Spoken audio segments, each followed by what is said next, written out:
Miarabantsika rehetrarehetra tratry ny 5 taona ny fikambanana ny tenako a dia aingany ka iroboroko fatratra sy ty fikambanan'ny génération ny SKT izay aty amin'ny Frantsa moa zany ny foibe a dia maniry raha maniry tokoa ny tenanay a mba hitombo fankatiavana sy fihavanana isika rehetrarehetra.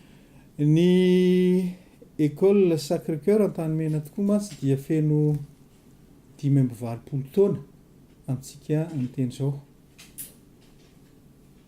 Ary ny sekoly ambony école supérieure Sacré-Cœur dia 5-20 taona, izany hoe tamina feno 80 taona ny sekoly SK no nanorenana ny sekoly ambony ESSK. Ny sekoly izy atao dia niforona tamin'ny 1932 zany zay no mahatonga azy ho 85e ilazana azy 5-20 taona, izay tsara ihany manamarika an'ilay izy fa misy frère anankitelo tamin'izany andro zany namorona azy, dia ny frère Aldemar, dia misy le antsoina hoe frère Aimé, ary misy le frère Théophane. Reo zany frère telo namorona ny école Sacré-Cœur Antanimena tamin'ny 1970. Feno 5-20 taona izy zany ary ankalazainy io 5-20 taona io amin'izao fotoana izao. Misy moa araky ny taonjobily fanao a, dia misy ny taona fanokafana ny taonjobily, dia ny efa lasa teo zany tamin'ny volana Jona, ary ny faharoa izay ho ankalazaina amin'ny décembre 2017 ihany a, dia ny antsoina hoe sommet ny vovonana zany, ary ny farany a dia ny fankalazana famaranana le antsointsika hoe clôture ny taonjobily a dia amin'ny voalohan'ny herinandro première semaine ny mois de juin amin'ny 2018. Ao anatin'izay fankalazana ny taonjobily zay a dia efa betsaka ny ataoko hoe activité efa natomboka, ary mbola betsaka ihany koa ireo asa izay eritreretinao atao a mandritry ny izay taona izay fotoana voalaza rehetrarehetra teo izay. Ny tsangam-bato eritreretina aloha zany a amin'ity taonjobily indray mitoraka ity dia misy telo izy io. Dia voalohany indrindra ny fanitarana ny sekoly ambony le ESSK zany a, satria dia fantatritsika tsara fa fantatra tsara amin'izao fotoana izao fa tsy maharaka intsony ilay sekoly raha amin'ny isan'ny mpianatra izay mandrato fianarana ao amin'ny toerana io. Zay ny tsangam-bato voalohany, fanitarana ny sekoly ambony. Ny tsangam-bato faharoa dia ny fividianana le antsoina hoe panneau solaire ho fanavotana raha sendra misy ny délestage.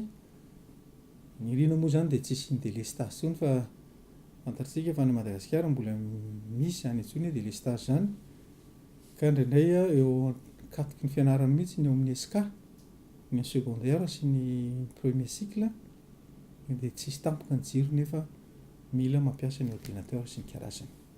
Ka dia hanao panneau solaire ngezalahy zany a ho atao eo amin'ny SK. Dia fahatelo farany amin'ity taonjobily ity ihany koa no andeha hanavaozana ireo fitaovana ao amin'ny laboratoire des sciences eo amin'ny second cycle ihany koa sy ny premier cycle. Ny SK zany resahana eto. Ny tenako moa zany no voatendry isana ny ataoko hoe ny fikarakarana amin'ny ankapobeny na tompona andraikitra voalohany angara zany ilazaintsika azy amin'ny fandrindrana ny asa izay ho atao rehetrarehetra, satria zany taonjobily zany raha ny ataontsika hoe tsangam-bato zany a dia mila vola mazava ho azy, ka misy ny antsointsika hoe dossier de sponsoring izay efa navoaka no aparitaka any amin'ny entreprise rehetra izay fantatra fa afaka hiara-iasa amin'ny SK sy ireo ataontsika hoe mainty molaly raha nisan'izany moa ny ao amin'ny association ny génération SK izay anisany anaovana manokana an'ity eserasera-androany ity. Mila tolo-tanana izay ny ilazana azy avy aminareo, avy amintsika izay nandraty fianarana mainty milaly, nahita tombontsoa tao amin'io sekoly io ny SK, ESSK amin'izao taonjobily izao. Misaotra ihany koa ny association des anciens ny génération SK izay tariny monsieur Hertz Rakotomalala. Misaotra satria ny association dia fantatra fa anisan'ny mandray anjara mavitrika amin'izay activité izay zavatra efa natao hatramin'izay tao amin'io sekoly io betsaka ny efa vita ary mino ary sy manantena fa mbola afaka hanatanteraka tsaratsara kokoa hatrany ny association. Dia fisaorana ny tolotra ny association génération ny SK izay eto à la France zany no misy azy, izay ny foibe moa zany dia eto Paris raha ny fahazaoko azy. Misy tenenina moa manao hoe ny fitondrana briky isan'olona dia havitana trano, ka dia manainga antsika zany mba hijery sy hiaraka hidinika izay mety fahafana manampy eo amin'ny fanatanterana zany tsangam-bato izany. Ny activité dia betsaka no eritreretina ho atao, kanefa mahafaly aloha ny mampatsiahy antsika ny firafitry ny ireo rehetrarehetra mpandray anjara atao anatin'ity fanomanana ny taonjobily ity.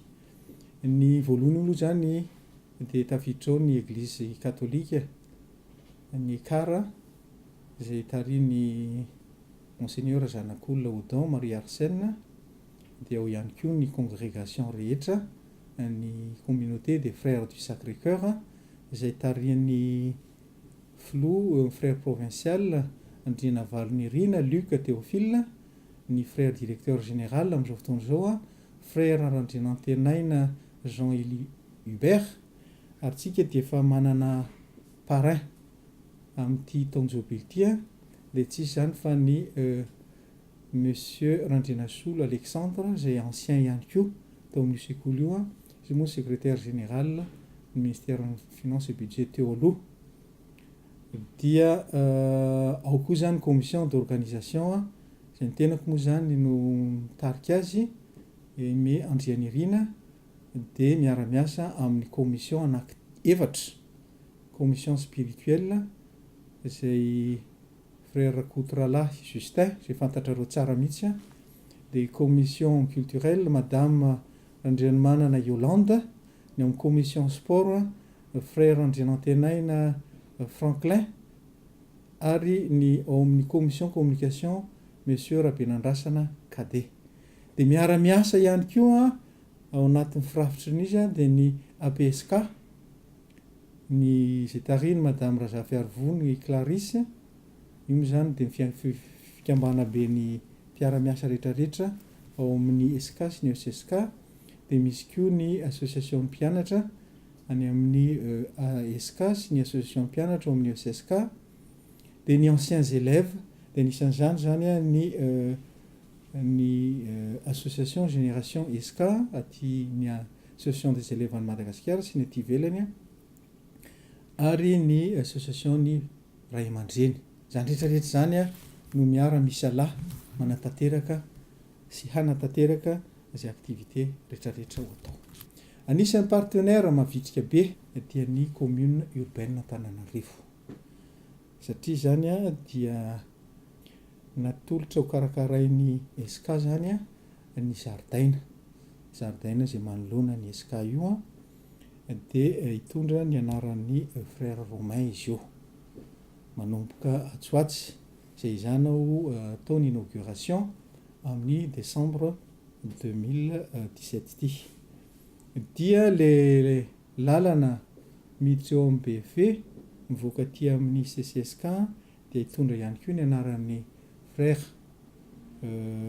Romain, atao hoe rue frère Romain zany in'le lalana manoloana ny SK iny. Dia misy ihany koa zany ny ataontsika hoe statut stèle moa zany ny frère Romain izay atao ngeza be anankiray atao ampovoan'ny zaridaina izay mitondra ihany koa ny anaran'ny frère Romain.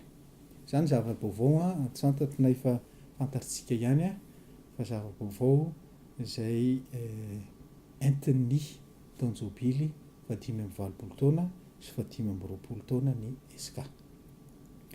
Zay angamba ny ataoko hoe vaovao mahafinaritra ny miteny azy, ny mitondra azy eto aminareo rehetrarehetra.